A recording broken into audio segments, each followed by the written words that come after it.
Event organizers, get ready to level up.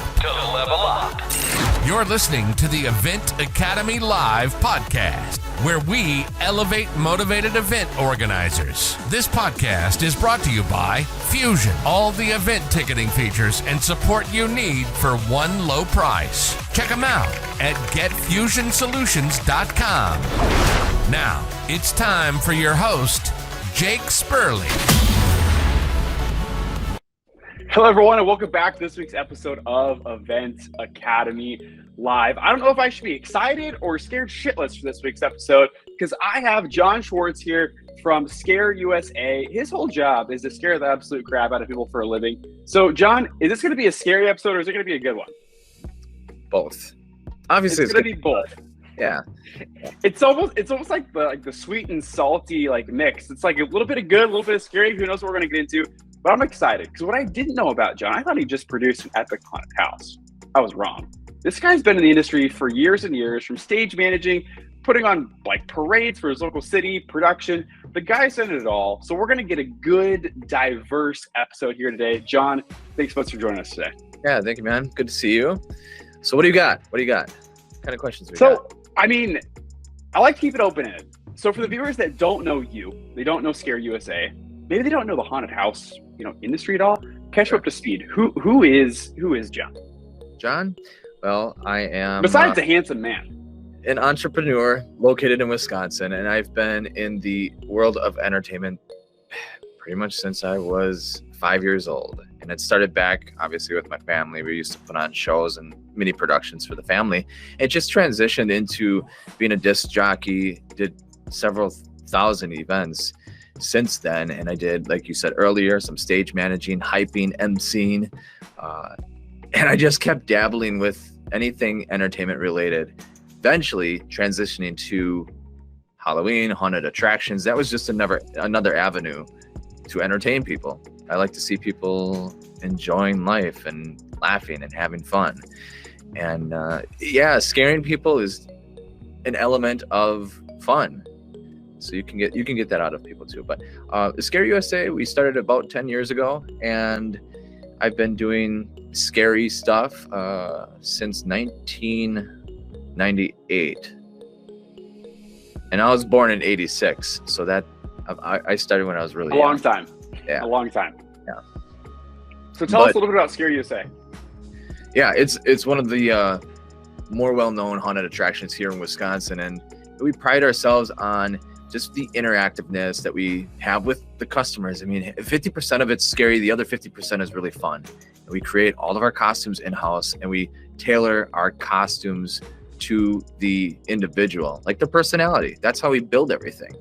And I do that often with just building events and other productions. What are you good at?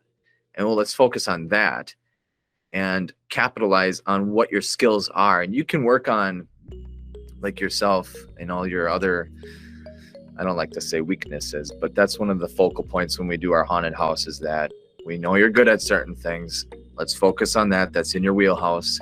And Scare USA in itself has been just that. It's been a hub for misfits, but that's a good thing because everybody's a misfit in their own world. Right. And a lot of the people that come here, it's just an amazing bond. It's so hard to explain. We always say in the haunt industry that individual haunted houses are they have a haunt family. And that is very real here at Scare USA. We always take care of us before we can help other people. So like I always preach to everybody, we got to make sure we're right. And if we're right, the customers will feel that. And that's one of the unique things about what we're doing, is that we need to make sure that we're good so that we can put on a good show. And if we put on a good show, those customers are going to keep coming back. And I'm getting a little off the path here, but no, it's good. It's good because I think, and I'm gonna stop you right there, because I think too often organizers try and do too much. They get too overwhelmed. They get too overworked. They try and do too many things. It's like, hey, I know you want to do all these cool things, and your consumers would probably love if you did all those cool things. Let's be realistic. You're either going to pick one or two things to be great at, or you're going to do 50 things that you suck at. you pick. I'm not gonna tell you what to do, but if you don't have the fundamental building blocks of your event rock solid that people just go cuckoo for, like you said, being right within yourself. Like if your, concert, the lighting isn't just rock solid, it's going to be a lackluster performance. And I think we get so caught up in, oh, the show must go on. Like we got to do all these things. It's like, well, chill out. At the end of the day, most events aren't life and death, right? Like chill out. I don't know, scaring people. Somebody might die. Who knows? But like, it's all about getting back to what are you good at, right? Your event was founded for a reason. What was that core reason? And are you still sticking true to that? Obviously, you need to adapt and develop and, move in different directions. But what is your event good at? Why did it even start? And are you still doing those principles? Yeah, that's a very good question. I started very early on. I was artistic. It was a creative outlet for me. And I felt some sort of release when I would scare people. Just being in costume, I get to be somebody different. And of course, that's fun.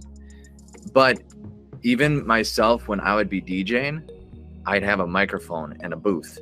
So I'd be hiding behind that. Mm-hmm. So I'm on stage, that's sometimes as a character, or if I'm backstage, I'm hiding behind the mid curtain or the side curtain. So, I mean, not that I was always hiding, but I'm just saying that sometimes I like to be involved in the production side of things and making it move. And as far as like staying true from what I wanted to start, it was an outlet. And I knew that it was healthy for me. And I have grown so much. I have learned so much. Every person that's ever been a part of the productions that we have had here, and literally every single person has helped me, whether it worked out or not. But the people we have now, they're coming here for the reasons I started, which was an outlet, an escape. We have people that need it for their own mental health. We've got people involved in a form of recovery that they just need that extra outlet and support system. And we've got just the people that love scaring people, and they do it for the sheer purpose of that. We've got people that have been a part of the production for like internships, or just programs through schooling to help them learn. So we'll do whatever it takes. And it's all about just learning. So I always say the more you learn, the more you're supposed to teach. And I've learned a lot. Therefore, I'm going to continue to teach as much as I can. I think you bring up a good point of that, like feeling that you get, like behind the stage or, behind the mask. Like that resonated a lot with me because one of our clients, they were like, Jake, they're in a panic. They're a rodeo. They're in a panic. Oh, we don't have a clown. What are we going to do? I'm like, give me some face paint. Let's go. And I've never been a rodeo clown before. You kidding? Like I know rodeos and, I've helped produce them, whatever, but threw on face paint and I had the absolute time of my life being a rodeo clown. No idea what I was doing. Was I the best? Absolutely not. But just like that feeling you get of like, I'm the guy, or like being the MC at a wedding. It's like, you are the guy that everybody's looking at, it's just this like extra feeling. And I feel like a lot of producers get that feeling of when you see the thousands or hundreds of people come to your event, it's like, this is my creation, and these are the people that are now coming to enjoy that.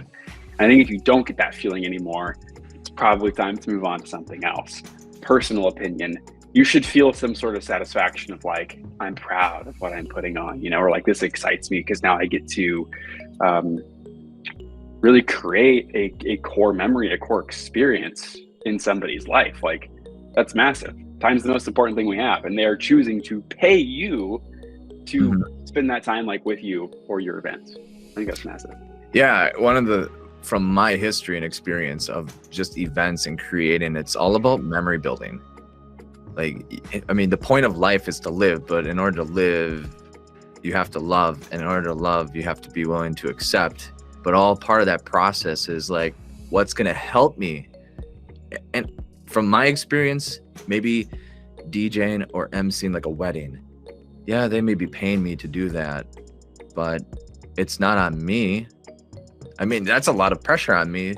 Not everybody's capable of really owning that, and not letting their pride like get the best of it, because that that can tarnish an event overall. But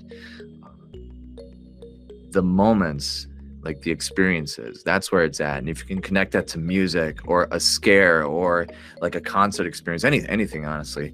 But I love being a part of that. And we even at Scare USA here, if you think about it, you're like, okay, it's just geared towards people who like Halloween. Well, that's not a very big, that's not a massive market. There's a market for it, but instead of just being in this one lane, how can we open it up so that maybe now we have family day events? Okay, now we're not just focused on people who like getting scared. Now we have families who can come here for trick or treat. Maybe let's open up that portal to offering birthday parties or outside events, which is why when I say parades, we've been heavily involved in parades. So there's like, if you're good at creating events, you don't need to just focus here. Let's try to get everybody involved, unless your market is specifically just for that. But why limit yourself?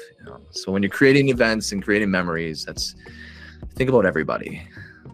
And I think it's a great point that you just brought up, is like, operationally, the event's the same, right? Maybe for family day, you just don't have the actors in there. It's just they can just walk like dry run. Personally, that's me. I hate being scared. Like, it's not an enjoyable experience for me. I like scaring other people. It's like, I would pay. Like, I would love to just walk through the whole haunt, like without actors, just to see like the production side of it, the lights, like all the, like the decor. I would love to just do that. And that would be a good, like, fun experience for me. Okay. But another one of our customers in Alberta, they do a food and beverage expo.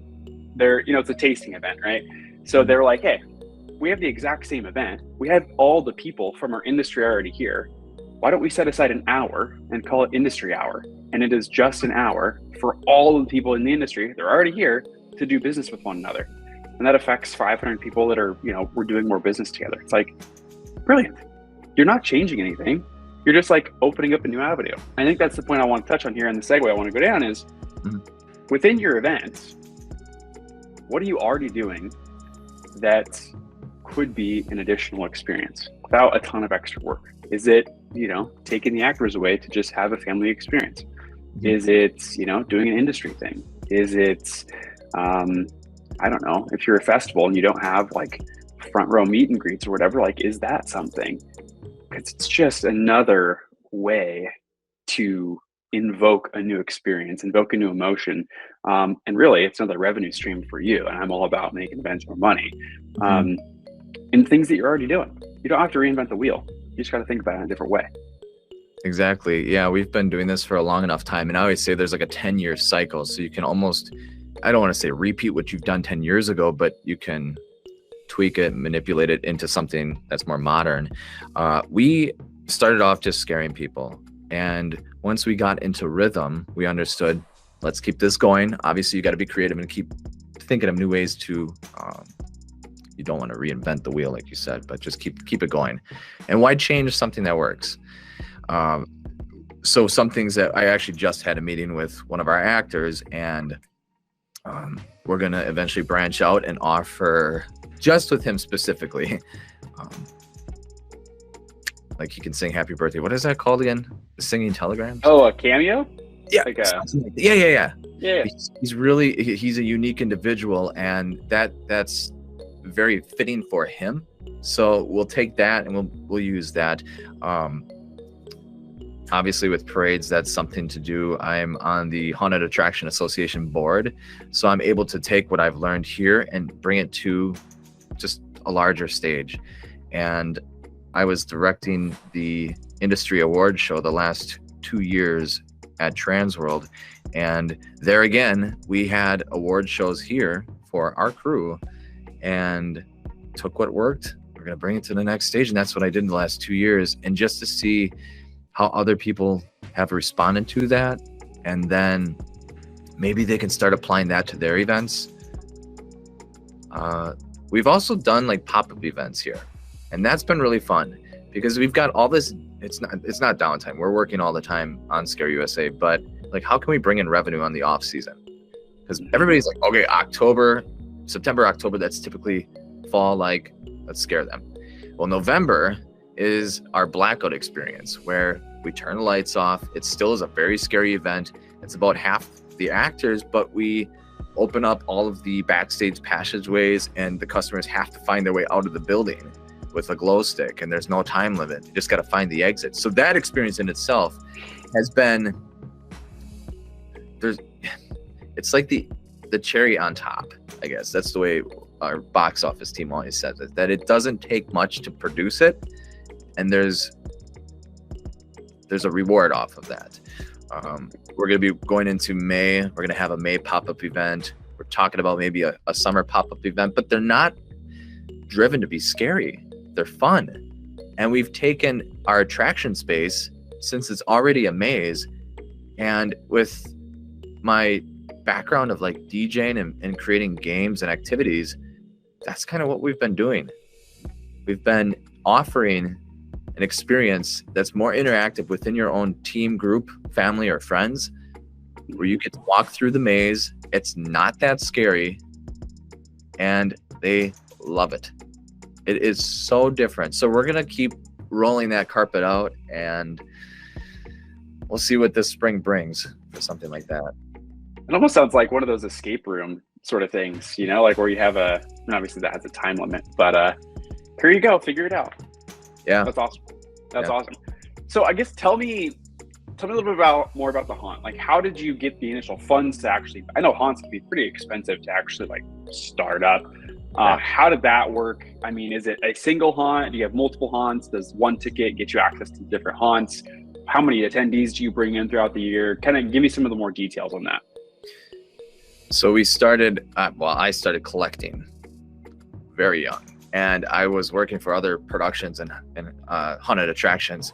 And in the back of my head, I'm just like, I loved working for them. I learned a lot, but deep down inside, I said, it's not a matter of me owning my own. I just want to be creative.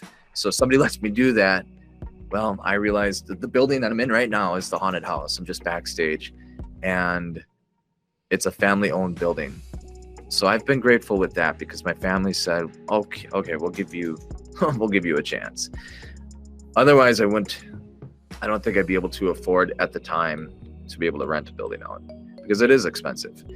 And I saved up enough money, and it was just over time being very mindful of where the money is going, that you got to understand that this is a business.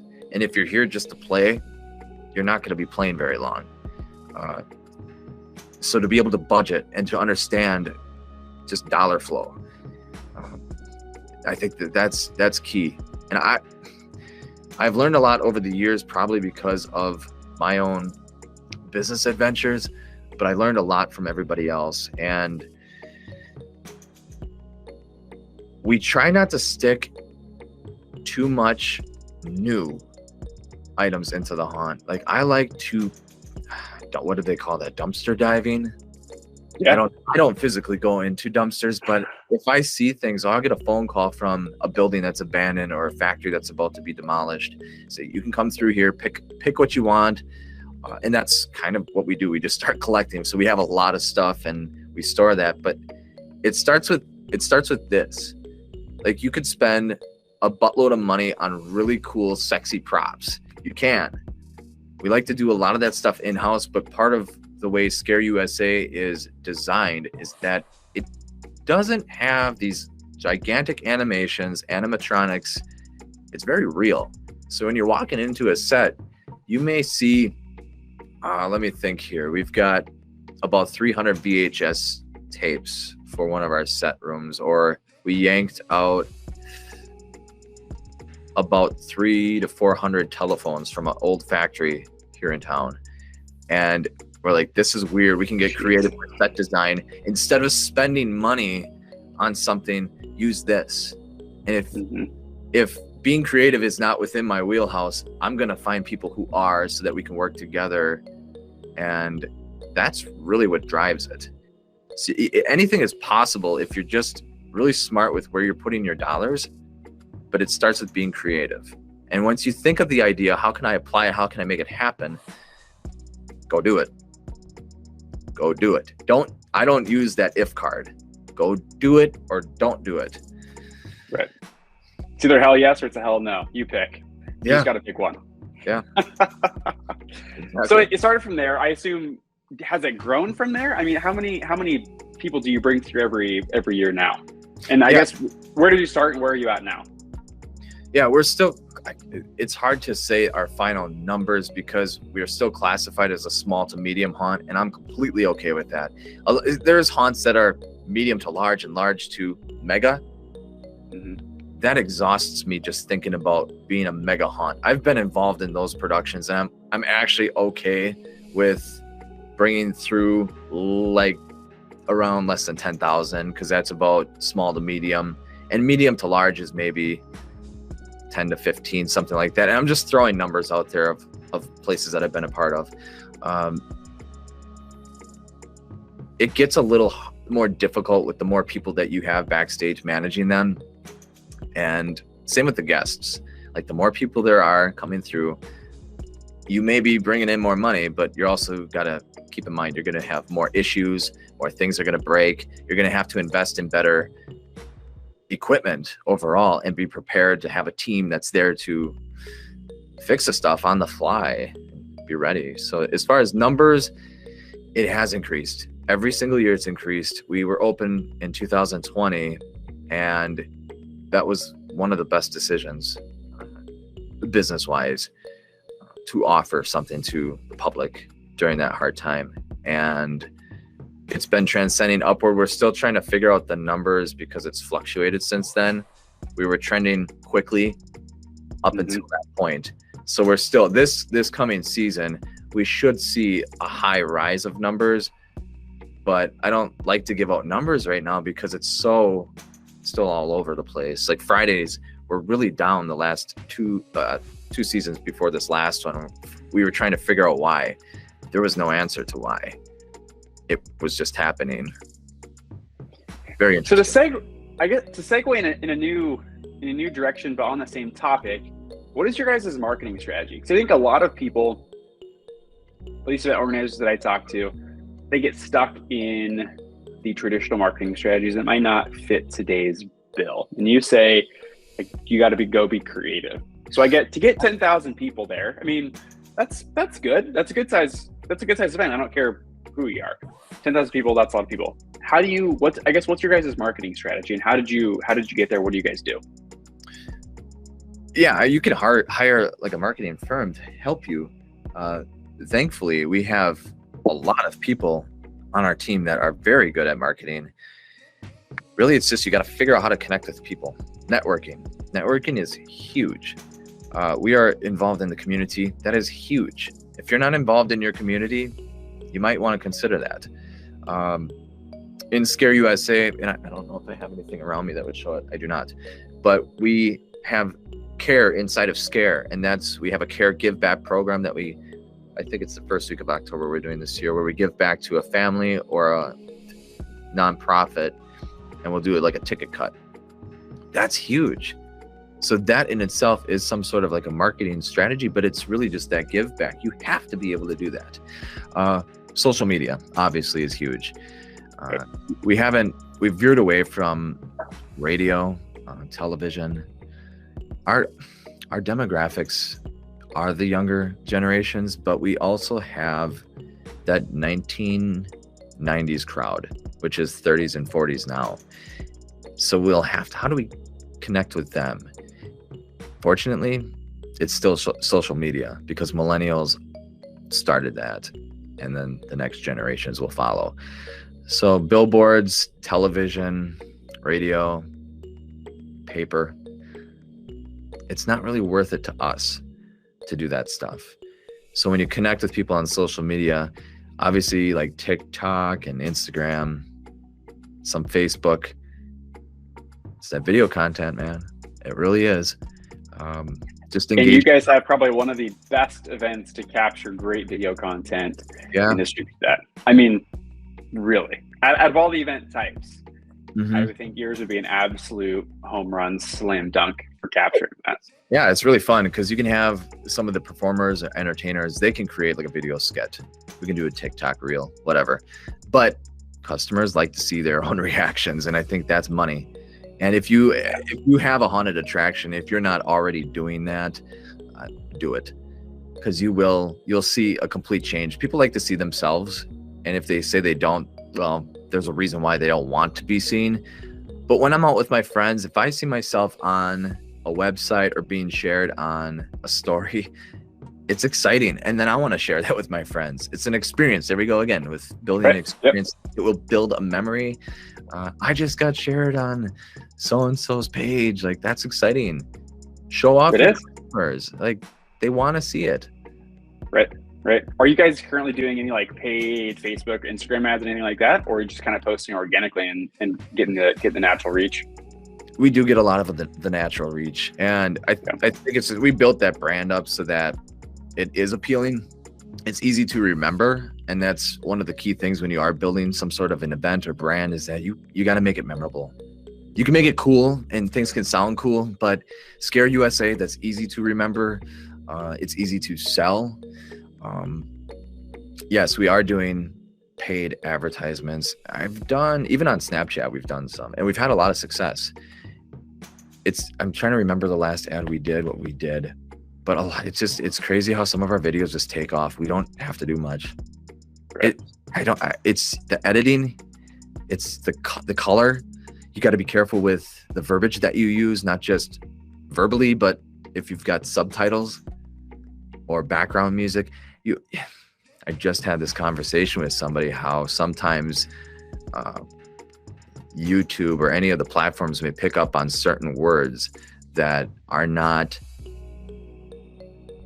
more frowned upon, and you'll automatically get bopped out of being viewed a little bit more. So if you study that and you're a little bit more mindful of when you're editing stuff, sometimes you'll see a video of ours where we'll just cut out a word and people are like, why did you do that? Well, that's so that it's accepted on some of these platforms, because we understand that. So that does work in our favor sometimes. Yeah, absolutely.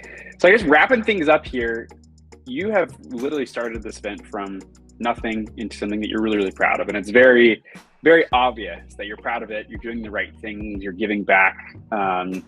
That's something that we're passionate about on our side as well, is giving back, like buying tickets for kids that might not be able to afford going to these events, because events are experiences, right? And I know in my life, I've been very fortunate to go to many experiences, whether that's events or whatever. And it just feels good to be able to hand a family, like, a family 4-pack to go to an event that they couldn't otherwise afford. So it's really cool to hear you guys doing the right things. I guess on our parting thoughts here, if there's an event organizer out there, might be new, or just one piece of advice that you would like to share with the event community, what would that be? Do everything you can to be your authentic self. That's hard in this world, society, and with all the peer pressure that's around us. But that's what I've been doing since I was 5. And sometimes there are so many distractions out there to take you away from your purpose. You'll know your purpose based upon how you feel. So feel it. If you start struggling, get back to your roots and just try to be your authentic self. It is difficult, but that's been my message with everybody that I've usually talked to. And if anybody in the event world really wants to reach out, they can go to my website, johnschwarzjr.com, or even scareusa.com. You can send us a message, and I'd be happy to help anybody any way I can. It's shocking the opportunities and what comes your way when you just show up as your true, authentic self every single day. John, it's been an absolute pleasure having you on the show today. Really appreciate it. And I know our listeners got a lot of value out of this. Thank you, Jake. Appreciate you, man. Hey, you bet. Thanks, everybody, for listening to this week's episode of Event Academy Live. Hey, we'll see you next time. Thank you for listening to the Event Academy Live podcast. This show is powered by Fusion. Event solutions for the modern event organizer. Don't forget to like, rate, and review. We hope you enjoyed the show. Until next week, keep leveling up, fellow event organizers.